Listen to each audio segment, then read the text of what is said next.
Hey friends, I'm not in it, but that's okay. So this bag of paint, this is paint by the way, hope you can see this, has been staring me in the face for a while. This is Miss Mustard Seed Milk Paint, and it is one of my all-time favorite mediums to use when I'm painting.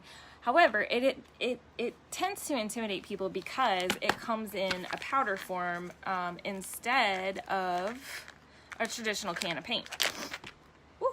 And I opened it and some of the powder came out. Okay, so milk paint basically is all natural. You mix it with water as you need it, and that's kind of what the powder looks like inside. You mix it with water as you need it because after about 5 to 7 days, it will spoil in its paint form. That's why you only are going to mix it when you need it. Now, some of the benefits of this paint is that it's completely non-toxic, no VOCs, all the ingredients come from the earth. People with severe allergies or are sensitive to chemicals love this, people with babies, all that stuff. But this is one of her newer colors that I haven't actually been hoarding and haven't opened yet. And I needed to do a sample for my store, so I thought I'd show you guys how I use it real fast.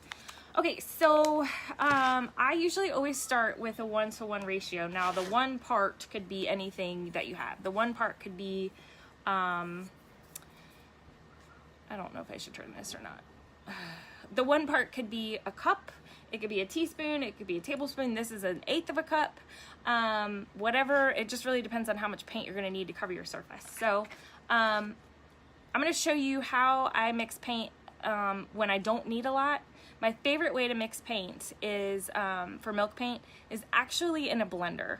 And you can pick those up anywhere for relatively cheap, like at a thrift store or something.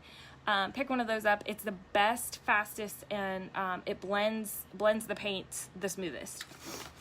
So for this little sample, I'm just gonna, and this will actually be plenty of paint for my sample and my canvas. So I'll get my girls out here and let them use it on something else. But what's interesting about this paint, and I don't know if you can see, but the pigment that it is right now won't necessarily it won't look that color when it comes out. And one little trick I do before I open the bag is I like to shake the bag up to mix the pigments in here together, because every color is actually made of other pigments and other colors anyway. So you're gonna go ahead and pour that in there. And then I use just usually a bottled water. I don't like to use tap water because then I have to worry about the temperature, if it's too hot or too cold. So I tend to like mine a little bit on the thicker side, but I'm just gonna start with a 1-to-1 ratio. So that was 1 part powder, 1 part water. And I'm gonna use this little handy dandy, this is actually a milk frother. One of my girlfriends, she had one of these in her house, and I was like, oh, what do you use yours for? And she was like, oh, I use it to mix chocolate milk. And I was like, that's genius. So I don't know, it's gonna be, okay, there we go, you can see in there. So it's just gonna start to mix and settle. So I just stick this guy all the way down in there because it's kind of like blending anything else. You don't want to pull it up and have it like splatter on you. I can hear my kids screaming on, I don't know what they're doing, but they're screaming in a good way, like a fun way. You want to mix this, and a lot of times when I mix it in a blender, so if I'm like doing a piece of furniture or something, I'll let the paint sit for like 10 minutes to really get the pigment to absorb into the water. And while this is blending, I'll tell you a few things about milk paint that I haven't mentioned. It is fabulous for raw wood.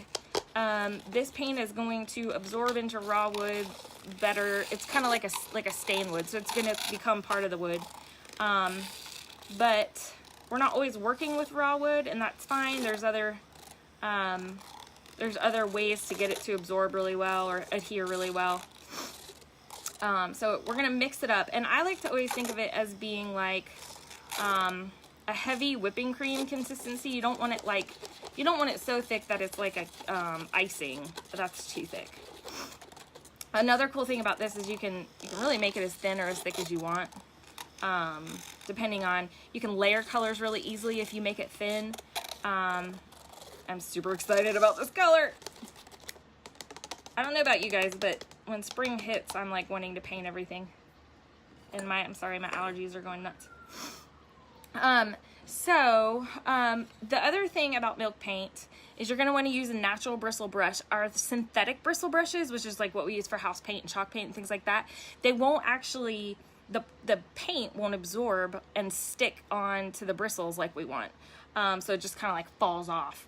So natural bristle brush, and these are super cheap. This one is actually bigger than what I usually use, but it was what I found the quickest.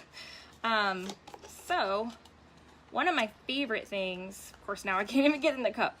Okay, so one of my favorite things, and you guys won't really be able to see it today on this little short video, but this paint self-levels better than anything I've ever used. In other words, it does not leave brush strokes. As it dries, if you leave it alone, it is the smoothest paint that I've ever used.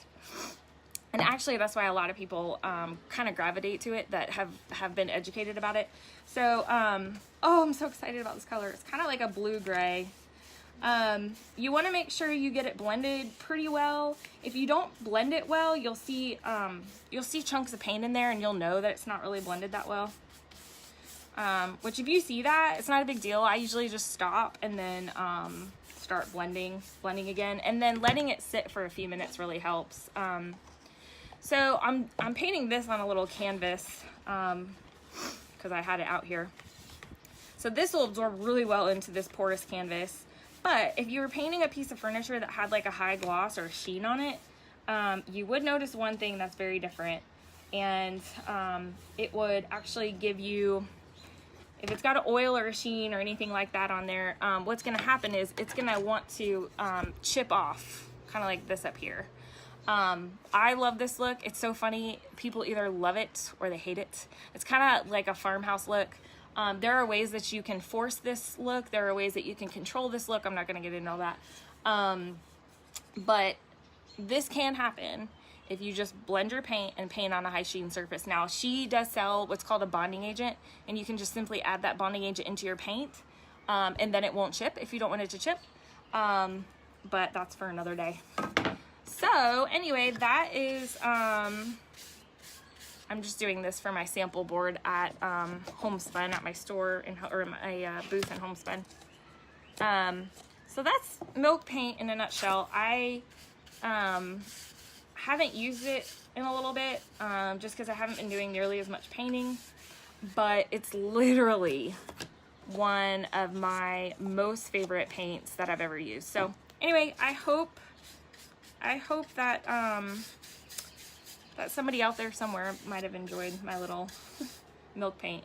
And look how cool that layer is, like, even if I didn't want to cover that blue. All right, well, that's it. Thanks, friends. See ya.